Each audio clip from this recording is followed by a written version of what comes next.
जय गुरु जी। संगत जी गुरु जी की डिवाइन कॉल सत्संग प्लेटफॉर्म में आप सभी गुरु परिवार का हार्दिक स्वागत है। अगर कोई भी संगत अपना सत्संग हम लोगों के साथ साझा करना चाहती है तो वो साफ राइटिंग में अपना सत्संग लिखकर हमारी जीमेल आईडी पर सेंड कर सकती है। आपके द्वारा सुनाए गए सत्संग से जो गुरु जी की नई जुड़ने वाली संगत है उन्हें गुरु जी के कल्याण महिमा अनुभव के बारे में ज़्यादा से ज़्यादा पता चलेगा। गुरु जी के चरणों में मेरा कोटि कोटि प्रणाम। जय गुरु जी। साथ संगत जी, आज का जो सत्संग मैं आप लोगों के साथ शेयर करने जा रही हूँ वो दीपा गुप्ता आंटी का है और मैं उन्हीं के शब्दों में आपसे ये सत्संग शेयर करूँगी।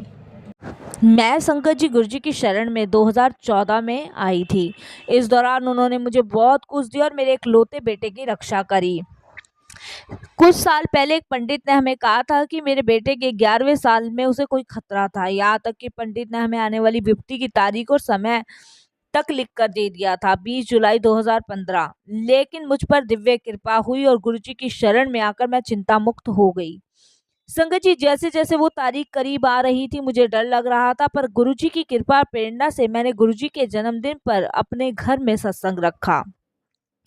उस दिन मेरे बेटे ने गुरुजी का लॉकेट पहना और मैं बहुत खुश थी कि गुरुजी उसके साथ थे। अगले दिन जब मेरा बेटा स्कूल से वापस आया तो मैंने लॉकेट पर एक बड़ा निशान देखा और मैं डर गई। और मैंने उससे पूछा, क्या वो गिर गया था और उसे चोट लगी है? संगत जी, उसे कहा कि मुझे कोई चोट नहीं लगी है और उसे यह भी नहीं पता था कि लॉकेट पर निशान कैसे लगा था। मैं फौरन समझ गई कि आने वाली विपदा गुरुजी ने अपने ऊपर ले ली थी। मैंने गुरुजी का शुक्रिया किया और जैसे जैसे 20 जुलाई करीब आ रही थी संगत जी, मेरा तनाव और बढ़ता जा रहा था।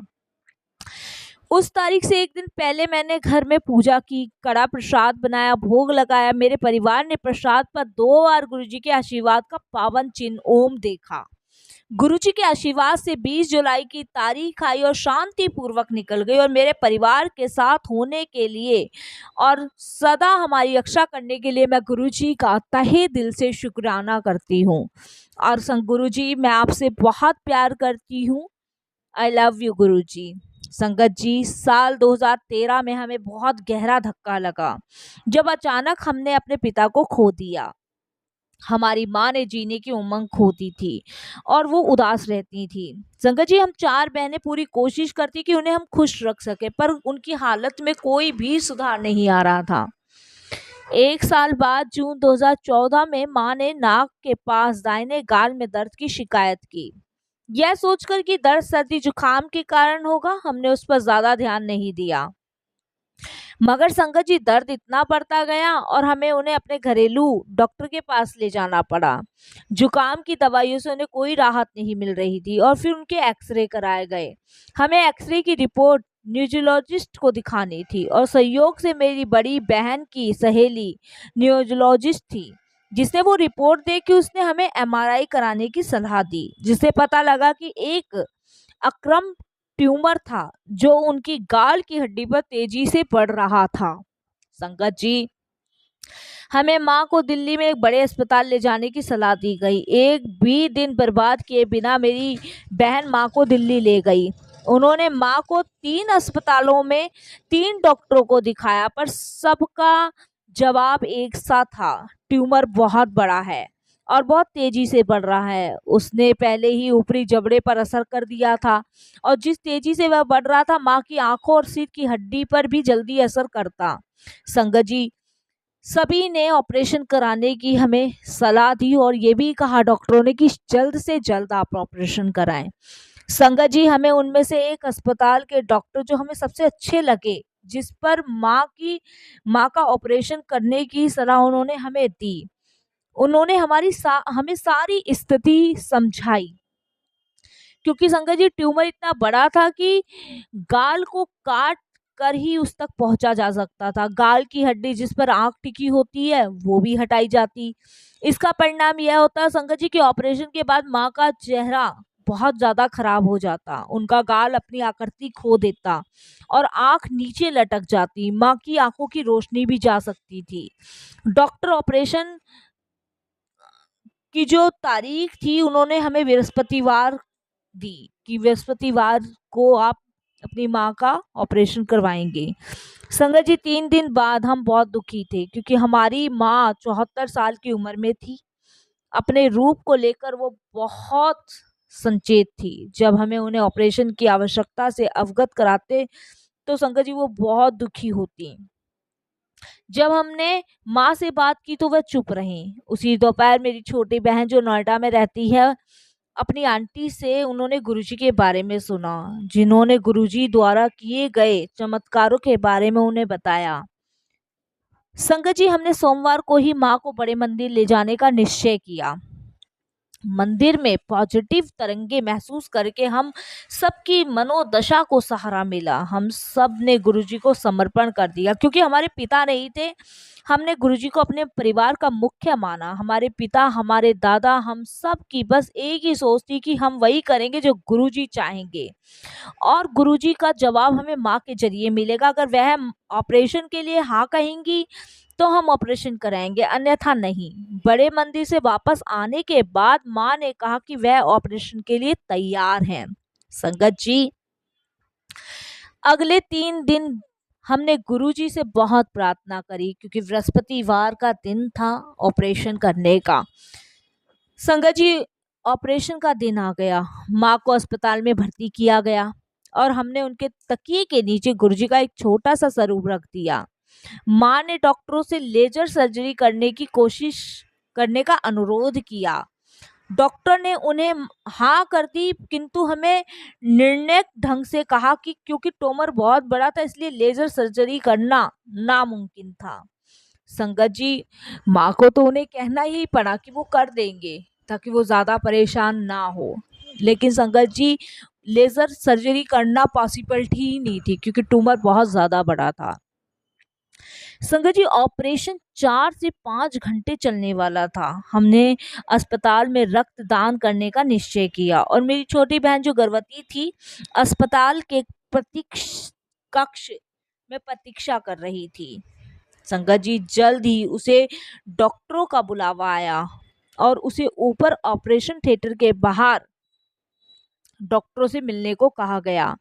वे रोते रोते हमें बता रही थी और हमें लगा कि सब कुछ खत्म हो गया, परंतु ऑपरेशन थिएटर के बाहर डॉक्टर मुस्कुराते हुए बोले वे आगे बढ़े और उन्होंने मेरी छोटी बहन को गले लगा लिया। डॉक्टर बोले कि वह आश्चर्यचकित है कि ये तो एक बहुत बड़ा मैजिकल चमत्कार हो गया, ये सर्जरी हुई तो हुई कैसे। संगत जी, ऑपरेशन से पहले डॉक्टरों ने एक्सरे करवाया था जिसमें ट्यूमर बहुत बड़ा नजर आ रहा था, परंतु जब उन्होंने ट्यूमर देखा तो वह उसके सिर्फ 1/4 नाप का था। अब वह लेजर का इस्तेमाल कर सकते थे। संगत जी, डॉक्टरों को बिल्कुल नहीं पता था कि वो ट्यूमर कैसे अपने आप इतना छोटा हो गया, परंतु संगत जी, हमें तो सब कुछ पता था कि ये तो हमारे सिर्फ और सिर्फ प्यारे गुरुजी की ही कृपा से हुआ है। संगत जी, डॉक्टरों ने ट्यूमर निकाल दिया और उसके साथ ही माँ के ऊपरी जबड़े और गाल की हड्डी का आधा हिस्सा भी। उन्होंने वो जगह पेंडिंग से भर दी, पर जब वह पेंडिंग निकाली जाती है तो आँख के लटकने की संभावना होती है। संगत जी, माँ शॉल क्रिया कराने के बाद, ऑपरेशन कराने के बाद ठीक थी। वह बात कर पा रही थी और उनका चेहरा बिल्कुल ठीक था। जिस दिन उनके चेहरे से वो पेंडिंग निकाली गई, एक और चमत्कार हुआ संगत जी कि उनकी आंख अपनी सही जगह पर थी, बिना किसी सहारे के, और माँ की आंखों की रोशनी भी बिल्कुल ठीक थी।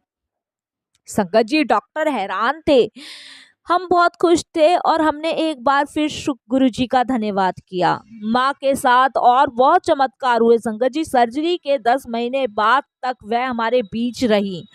गुरुजी की कृपा से माँ का चेहरा और आंखों की रोशनी बिल्कुल ठीक है।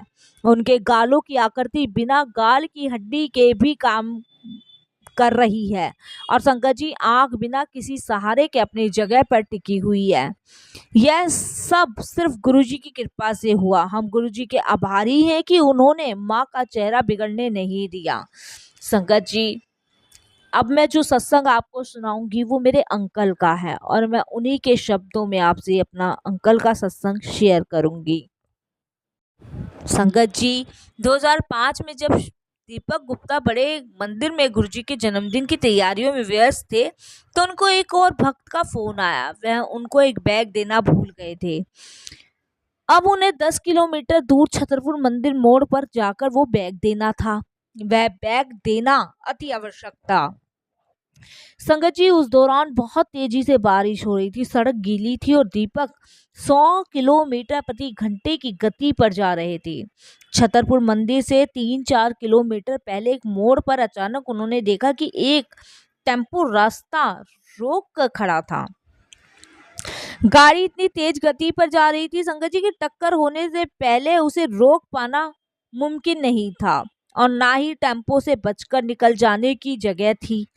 100 किलोमीटर प्रति घंटे की गति पर जाते हुए उन्होंने ब्रेक लगाई, अपनी आंखें बंद कर ली और गुरुजी का स्मरण किया।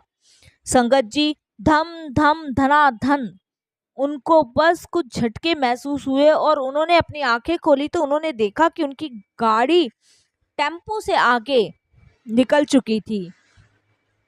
संगत जी, न्यूट्रल गियर में थी और उसका इंजन बंद था। टेम्पो का ड्राइवर उनको घूर रहा था। टेम्पो के दोनों ओर गाड़ी निकलने के लिए जगह नहीं थी, पर गाड़ी टेम्पो को पार करके खड़ी थी। दीपक हैरान रह गए और उनको समझ नहीं आ रहा था कि क्या हुआ। बैग देने के बाद वे मंदिर लौट आए। उन्होंने किसी को अपनी कार देखने को कहा क्योंकि उन्होंने टक्कर की आवाज सुनी थी। हैरानी की बात संगत जी ये थी कि कार को कुछ नुकसान नहीं हुआ था और गाड़ी पर कोई निशान नहीं था जिसे लगे कि गाड़ी की टक्कर हुई है। यह चमत्कार ही था कि वह उन्हें गुरुजी की कृपा से सुरक्षित रखा। और संगत जी, ये गुरुजी की कृपा ही है जो उनको नई जिंदगी ब्लेस हुई। इसके लिए मैं गुरुजी का शुक्राना करूंगी तहे दिल से कि महाराज अपनी असीम कृपा मुझ पे, मेरे परिवार पर हमेशा बनाए रखते हैं। संगत जी, अनंत काल से हमारी मातृभूमि पर उन महापुरुषों की कृपा रही है जो इस पवित्र भूमि के कर्णधार हैं। इस देश का अस्तित्व इन महापुरुषों पर निर्भर रहा है जिन्होंने अपनी असीम शक्तियों से धर्म की रक्षा, विकास और मर्यादा बनाए रखने में सदा अपना योगदान दिया है। समस्त देशवासियों में श्रद्धा जागृत और सबको आलिंगन करने वाली अनुष्ठी परंपरा का विकास करने के लिए मैं हमेशा गुरुजी की आभारी रहूंगी। संगत जी, अब मैं सत्संग अपना यही विराम करती हूँ। सत्संग सुनाने में कोई भूल चूक हो जाए तो क्षमा कीजिएगा। जय गुरु जी, शुक्राना गुरु जी का।